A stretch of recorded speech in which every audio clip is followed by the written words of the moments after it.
Hi friends, എല്ലാവർക്കും മല്ലു എക്കണോമിക്സിൻ്റെ മറ്റൊരു വീഡിയോയിലേക്ക് സ്വാഗതം. സ്റ്റാറ്റിസ്റ്റിക്കൽ അസിസ്റ്റൻറ്റ് ഗ്രേഡ് 2 അഥവാ statistical investigator grade 2 related PSC നിയമനം വന്നിരിക്കുന്നത്, നോട്ടിഫിക്കേഷൻ വന്നിരിക്കുന്നത് നിങ്ങളെല്ലാവരും ശ്രദ്ധിച്ചിട്ടുണ്ടാവും. സ്റ്റാറ്റിസ്റ്റിക്കൽ അസിസ്റ്റൻറ്റ് ഗ്രേഡ് 2 റിലേറ്റഡ് സിലബസിലുള്ള ടോപ്പിക്സ് ആയിരിക്കും ഇനിയുള്ള നമ്മുടെ വീഡിയോയിൽ ഡിസ്കസ് ചെയ്യുന്നത്. Some of the few topics related to the syllabus നമ്മൾ ഓൾറെഡി ഡിസ്കസ് ചെയ്തിട്ടുണ്ട്.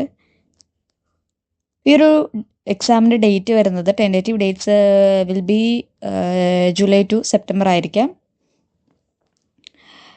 ഓൾറെഡി ഡിസ്കസ് ചെയ്തിട്ടുള്ള ടോപ്പിക്സിൻ്റെ ലിങ്ക് ഞാൻ ഓൾറെഡി എവിടെയെങ്കിലും മെൻഷൻ ചെയ്തിരിക്കാം, കമൻറ്റ് ബോക്സിലോ ഡിസ്ക്രിപ്ഷൻ ബോക്സിലോ ആയിട്ട് മെൻഷൻ ചെയ്തിരിക്കാം. ഇതിൽ theory of consumer behaviour, revealed preference theory, recent developments in the theory of demand, ഈ ഒരു 3 ടോപ്പിക്സ് ഓൾറെഡി ഞാൻ ഡിസ്കസ് ചെയ്തിട്ടുണ്ട്. ഇന്നത്തെ വീഡിയോയിൽ ഞാൻ ഡിസ്കസ് ചെയ്യാൻ പോകുന്നത് ഇൻഡിഫറൻസ് കർവ് എന്ന് പറയുന്ന ടോപ്പിക്കാണ്. ഇതിൽ ഇൻഡിഫറൻസ് കർവ്, ഇൻഡിഫറൻസ് മാപ്പ്, അതുപോലെ തന്നെ budget line, marginal rate of substitution, ഈ റിലേറ്റഡ് ടോപ്പിക്സ് ആയിരിക്കും ഇന്നത്തെ വീഡിയോയിൽ ഡിസ്കസ് ചെയ്യുക. അപ്പോൾ ചാനൽ ആദ്യമായിട്ടാണ് കാണുന്നതെങ്കിൽ സബ്സ്ക്രൈബ് ചെയ്യുക, ലൈക്ക് ചെയ്യുക, ഷെയർ ചെയ്യുക. നമുക്ക് വീഡിയോയിലേക്ക് കിടക്കാം. Marshals demand analysis is based on cardinal measurement of utility. അതായത് മാർഷലിൻ്റെ ക്വാണ്ടിറ്റേറ്റീവ്ലി യൂട്ടിലിറ്റിയെ മെഷർ ചെയ്യാം എന്നുള്ളൊരു കൺസെപ്റ്റ് ഡിമാൻഡ് അനാലിസിസിൽ അദ്ദേഹം കൊണ്ടുവന്നിരുന്നു. അത് സൈക്കോളജിക്കലി ആണെങ്കിലും ഇമ്മെഷറബിൾ ആണെന്നുള്ള കൺസെപ്റ്റ് വെച്ചിട്ടും ക്രിട്ടിസൈസേഷനായിട്ട് ഈ ഒരു കൺസെപ്റ്റിനെ ഒത്തിരി ക്രിട്ടിസൈസേഷൻ വന്നിരുന്നു. സോ അതിൽ നിന്നാണ് ഇൻഡിഫറൻസ് കർവിൻ്റെ തുടക്കം. അപ്പോൾ ഇൻഡിഫറൻസ് കർവ് അപ്രോച്ച് എന്ന് പറയുന്നത് ഒരു ഓർഡിനൽ റാങ്കിങ് അല്ലെങ്കിൽ പ്രിഫറൻസ് ബേസ്ഡ് ആയിട്ടുള്ള ഒരു കൺസെപ്റ്റാണ്. ഇതിൽ the indifference curve approach States that utility cannot be measured quantitatively. Indifference curve approach പറയുന്നത് യൂട്ടിലിറ്റി എന്ന് പറയുന്നത് ക്വാണ്ടിറ്റേറ്റീവ്ലി മെഷറബിൾ ആയിട്ടുള്ള ഒരു കാര്യമല്ല. A consumer cannot determine the exact utility derived from consuming A commodity. ഒരു കമ്മോഡിറ്റി കൺസ്യൂം ചെയ്യുന്നതിൽ നിന്ന് exact എത്രത്തോളം യൂട്ടിലിറ്റി അദ്ദേഹത്തിന് കിട്ടി എന്നുള്ളത് ഡിറ്റർമൈൻ ചെയ്യാൻ പറ്റത്തില്ല. ക്വാണ്ടിറ്റേറ്റീവ്ലി മെഷറബിൾ ആയിട്ടുള്ള ഒരു കാര്യമല്ല, മറിച്ച് അതൊരു ഓർഡിനൽ റാങ്കിൽ അല്ലെങ്കിൽ ഒരു പ്രിഫറൻസ് ബേസിൽ ചൂസ് ചെയ്യാവുന്ന ഒരു കാര്യം എന്നാണ് പറയുന്നത്. ഇതിൽ consumers can compare different combination of goods. കൺസ്യൂമേഴ്സിന് എത്രത്തോളം യൂട്ടിലിറ്റി കിട്ടി എന്നുള്ളത് ക്വാണ്ടിറ്റേറ്റീവ്ലി മെഷർ ചെയ്യാൻ പറ്റില്ല, പകരം he can compare different combinations of goods. ഗുഡ്സിൻ്റെ കോമ്പിനേഷൻസ് ആയിട്ട് വരികയാണെങ്കിൽ ഡിഫറെൻറ്റ് കോമ്പിനേഷൻസ് വരികയാണ് ടു ഗുഡ്സിൻ്റെ. ഇവിടെ ഗുഡ്സ് എക്സ്, ഗുഡ്സ് വൈ എന്ന് പറഞ്ഞിട്ട് 2 ഗുഡ്സിൻ്റെ കൺസെപ്റ്റാണ് വരുന്നത്. ഇതിന് ഡിഫറെൻറ്റ് ഗുഡ്സിൻ്റെ ഡിഫറെൻറ്റ് കോമ്പിനേഷൻസ് ആണ് വരുന്നത്. ഇതിൽ they can express preferences for one combination over another. ഒരു കോമ്പിനേഷന് മേലെ മറ്റൊരു കോമ്പിനേഷൻ ചൂസ് ചെയ്യാൻ പറ്റുന്ന ഒരു ഓപ്ഷൻ എന്ന രീതിയിലാണ് ഇൻഡിഫറൻസ് കർവ് അപ്രോച്ചിനെ. ഇതിൽ ഒന്നിനു മീതെ ഒന്നായിട്ടോ അല്ലെങ്കിൽ equal preference of for 2 combinations, 2 കോമ്പിനേഷൻസിന് ഈക്വൽ പ്രിഫറൻസും നമുക്ക് ചൂസ് ചെയ്യാം. ആ രീതിയിലും യൂട്ടിലിറ്റി നമുക്ക് മെഷർ ചെയ്യാമെന്നാണ് പറയുന്നത്. And indifference curve is a curve that represents all the combination of goods that give the same satisfaction to the consumer. Indifference curve എന്ന് പറയുന്ന കൺസെപ്റ്റ് വരുമ്പോൾ ഇത് ഓൾ കോമ്പിനേഷൻ ഓഫ് 2 ഗുഡ്സ് എന്ന് പറയുന്ന കൺസെപ്റ്റാണ് ഇവിടെ വരുന്നത്. അതിൽ 2 combinations of 2 goods that give the same satisfaction to the consumer. ഈ ഡിഫറെൻറ്റ് കോമ്പിനേഷൻസിൽ മാക്സിമം അല്ലെങ്കിൽ സെയിം സാറ്റിസ്ഫാക്ഷൻ കൺസ്യൂമറിന് കിട്ടുന്ന രീതിയിലുള്ള കോമ്പിനേഷനുകളെ റെപ്രസെൻ്റ് ചെയ്തിട്ടുള്ളൊരു കർവാണ് ഇൻഡിഫറൻസ് കർവ് എന്ന് പറയുന്നത്. Since all the combinations give the same amount of satisfaction, the consumer prefers them equally. എല്ലാ കോമ്പിനേഷനും, ഈ കർവിലുള്ള എല്ലാ കോമ്പിനേഷനും സെയിം ലെവൽ ഓഫ് അല്ലെങ്കിൽ സെയിം എമൗണ്ട് ഓഫ് സാറ്റിസ്ഫാക്ഷൻ തരുന്നത് കൊണ്ട് കൺസ്യൂമർ ഈ ഒരു കർവിലുള്ള ഏതൊരു പോയിന്റും അല്ലെങ്കിൽ ഈ ഒരു കർവിലുള്ള ഏതൊരു കോമ്പിനേഷൻ ഓഫ് ഗുഡ്സ് എന്നെയും പ്രിഫർ ചെയ്യുന്നത് ഈക്വലി ആയിരിക്കും. അതുകൊണ്ടാണ് ഇത് ഇൻഡിഫറൻസ് കർവ് എന്ന് അറിയപ്പെടുന്നത്. Indifferent to the combination of goods, so it's called indifference curve. അപ്പോൾ മെയിനായിട്ട് പറയുകയാണെങ്കിൽ ഇൻഡിഫറൻസ് കർവ് അപ്രോച്ച് എന്ന് പറയുന്നത് ഒരു ഓർഡിനൽ റാങ്കിങ് അല്ലെങ്കിൽ പ്രിഫറൻസ് ബേസ്ഡ് ആയിട്ടുള്ള ഒരു അപ്രോച്ചാണ്. ഇതിൽ പറയുന്നത് യൂട്ടിലിറ്റി എന്ന് പറയുന്നത് ക്വാണ്ടിറ്റേറ്റീവ്ലി മെഷർ ചെയ്യാൻ പറ്റുന്ന ഒരു കാര്യമല്ല. ഡിഫറെൻറ്റ് കോമ്പിനേഷൻ ഓഫ് ഗുഡ്സ് വെച്ചിട്ടാണ് ഈ ഒരു അപ്രോച്ച് പറഞ്ഞു പോയിട്ടുള്ളത്. ഇതിൽ ഒരു കൺസ്യൂമറിന് 1 കോമ്പിനേഷൻ ഓവർ അനദറോ അല്ലെങ്കിൽ ഈക്വൽ പ്രിഫറൻസ് തരുന്ന രീതിയിലുള്ള 2 കോമ്പിനേഷനോ ചൂസ് ചെയ്യാം എന്നുള്ളതാണ് പറയുന്നത്. അപ്പം ഇൻഡിഫറൻസ് കർവിൽ വരുന്നത് സെയിം ലെവൽ ഓഫ് സാറ്റിസ്ഫാക്ഷൻ തരുന്ന 2 കോമ്പിനേഷൻ ഓഫ് ഗുഡ്സ് ആയിരിക്കും.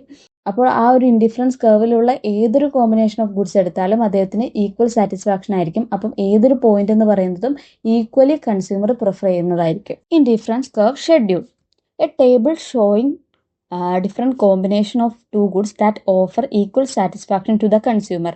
ഇതൊരു ടാബുലർ റെപ്രസെൻറ്റേഷൻ ആയിട്ട് നമുക്ക് പറയാം. രണ്ട് ഗുഡ്സിൻ്റെ ഡിഫറെൻറ്റ് കോമ്പിനേഷൻസ്, അതും ഈക്വൽ സാറ്റിസ്ഫാക്ഷൻ തരുന്ന രീതിയിലുള്ള കോമ്പിനേഷൻസ് റെപ്രസെൻറ്റ് ചെയ്തിട്ട് ടാബുലർ ആയിട്ട് നമ്മൾ റെപ്രസെൻറ്റ് ചെയ്യുന്ന ഡാറ്റയാണ് ഇൻഡിഫറൻസ് കർവ് ഷെഡ്യൂൾ എന്ന് പറയുന്നത്. An indifference schedule is a statement of various combination of two commodities that are equally accepted by the consumer, providing equal satisfaction. Therefore, the consumer is indifferent between these combinations.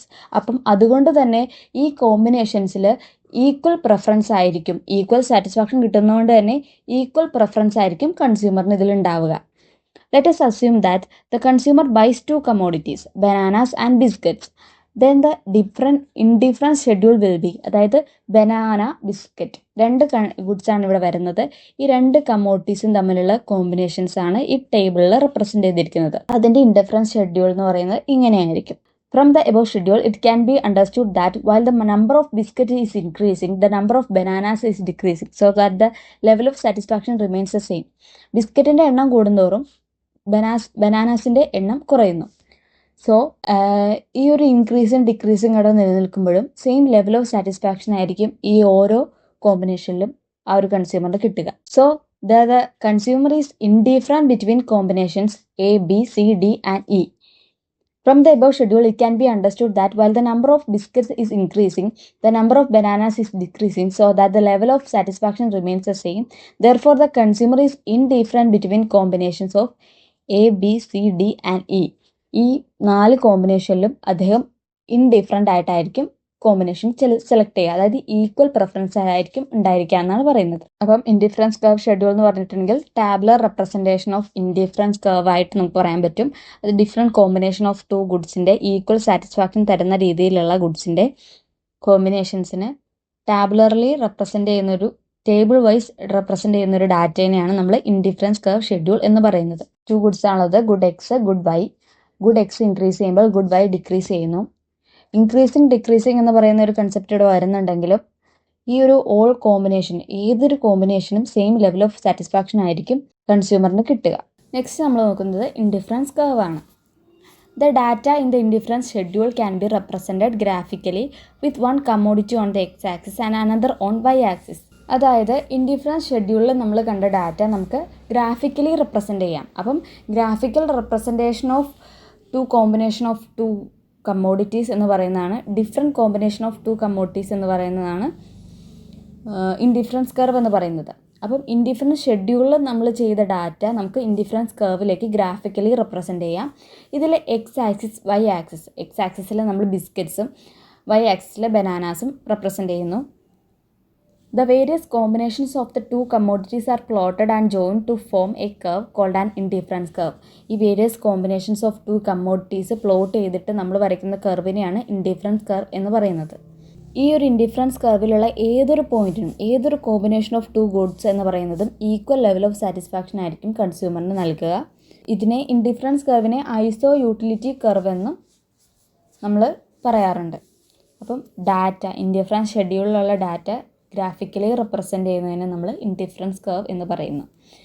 ഈ indifference കർവുള്ള ഓരോ പോയിന്റും തരുന്ന different combination of goods എന്ന് പറയുന്നത് same level of satisfaction ആയിരിക്കും കൺസ്യൂമറിന് നൽകുക. Indifference മാപ്പ്, അപ്പം ഇൻഡിഫറൻസ് കർവിൻ്റെ ഗ്രൂപ്പ് ഓഫ് റെപ്രസെൻറ്റേഷനെയാണ് നമ്മൾ ഇൻഡിഫറൻസ് മാപ്പ് എന്ന് പറയുന്നത്. ഡിഫറെൻറ്റ് ലെവൽസ് ഓഫ് സാറ്റിസ്ഫാക്ഷൻ തരുന്ന രീതിക്കുള്ള ടു കൊമ്മോഡിറ്റീസിൻ്റെ ഇൻഡിഫറൻസ് കർവ്സിനെ ഒരുമിച്ച് റെപ്രസെൻറ്റ് ചെയ്യുന്നു ഇൻഡിഫറൻസ് മാപ്പിലൂടെ. ഇൻഡിഫറൻസ് മാപ്സ് അല്ലെങ്കിൽ ഇൻഡിഫറൻസ് കർവ്സ് ഡൗൺവേർഡ് സ്ലോപ്പ് ചെയ്യുന്ന പോലെ തന്നെ ഇൻഡിഫറൻസ് മാപ്സും ഡൗൺവേർഡ് സ്ലോപ്പ് ആയിരിക്കും. ഗുഡ് എക്സ് റെപ്രസെന്റ് ചെയ്യുന്നു, ഗുഡ് വൈ വൈ ആക്സിസിൽ റെപ്രസെന്റ് ചെയ്യുന്നു. ഇതിൽ മെയിൻ ആയിട്ട് വരുന്നത് high indifference curve denotes a higher level of satisfaction. IC4 എന്ന് പറയുന്നതാണ് ഇവിടെ ഹയർ ലെവൽ ഓഫ് സാറ്റിസ്ഫാക്ഷൻ തരുന്ന ഇൻഡിഫറൻസ് കർവ് എന്ന് പറയുന്നത്. Lower indifference curve represent lower satisfaction, lower level of satisfaction ആയിരിക്കും. So being rational, the consumer will always choose a higher indifference curve to maximise satisfaction. Maximum utility എന്ന് പറയുന്ന concept വരുന്നതോടുകൂടി തന്നെ consumer will always choose a higher indifference curve ആയിരിക്കും consumer choose ചെയ്യുക, maximum satisfaction കിട്ടാൻ രീതിക്കുള്ളത്. So Other things being equal, consumer will always choose a higher indifference curve to maximize satisfaction. Properties of an indifference curve. ഒന്നാമത്തെ property downward sloping ആണ്. To maintain the same level of satisfaction, if the consumer consumes more of one good, they must consume less of the other. അതായത് good X എന്ന് പറയുന്നതിൻ്റെ quantity കൂടുകയാണെങ്കിൽ good വൈയുടെ quantity കുറഞ്ഞിരിക്കും. അപ്പം due to the assumption of non saturation more is preferred to less. അതുകൊണ്ടാണ് downward sloping ആയിട്ട് വരുന്നത്. Convex to the origin reflects the diminishing marginal rate of substitution. MRS എന്ന് പറയുന്ന കൺസെപ്റ്റ് വരുന്നുണ്ട്, അത് നമുക്ക് ഡിസ്കസ് ചെയ്യാം. MRS എന്ന് പറയുന്നത് ഇൻഡിഫറൻസ് കർവിൻ്റെ സ്ലോപ്പാണ്. ആ ഒരു സ്ലോപ്പിൻ എന്ന് പറയുന്ന കൺസെപ്റ്റ് ഉള്ളത് കൊണ്ട് തന്നെ കോൺവെക്സ് ടു ദ ഒറിജിൻ ആയിട്ടാണ് ഇൻഡിഫറൻസ് കർവ് ഇരിക്കുക. Consumers are generally willing to give up less and less of a good to get an additional unit of other good, the more of that good they are having. Higher IC, higher satisfaction. Higher indifference curve shows higher satisfaction ആണ്. നാലാമത്തെ concept എന്ന് പറഞ്ഞാൽ non intersecting. Indifference curve cannot intersect because intersection implies that the same combination of goods provides different levels of satisfaction എന്നുള്ളതാണ്, different levels of utility എന്നാണ്. So ആ ഒരു concept അങ്ങനെ വന്നു കഴിഞ്ഞാൽ ഇല്ലോജിക്കലായിട്ട് പോകും. സോ ഇൻഡിഫറൻസ് കർവ് ഒരിക്കലും ഇന്റർസെക്ട് ചെയ്യില്ല. ഇൻഡിഫറൻസ് കർവ് എന്താണെന്ന് അതിൻ്റെ ഡെഫിനേഷൻ, അതുപോലെ തന്നെ indifference curve schedule, indifference map, properties of an indifference കർവും ചെറുതായിട്ടുള്ള മെൻഷൻ ചെയ്തിട്ടുണ്ട് ഇന്നത്തെ വീഡിയോയിൽ. സോ നെക്സ്റ്റ് വീഡിയോയിൽ ബജറ്റ് ലൈൻ എന്താണെന്നും ഇൻഡിഫറൻസ് കർവിൻ്റെ സ്ലോപ്പ് ആയിട്ടുള്ള MRS എന്താണെന്നും ഡിസ്കസ് ചെയ്യുന്നതാണ്. സോ വീഡിയോ കണ്ടിട്ട് ഇഷ്ടമായെങ്കിൽ ലൈക്ക് ചെയ്യുക, ഷെയർ ചെയ്യുക, സബ്സ്ക്രൈബ് ചെയ്യുക. Thank you.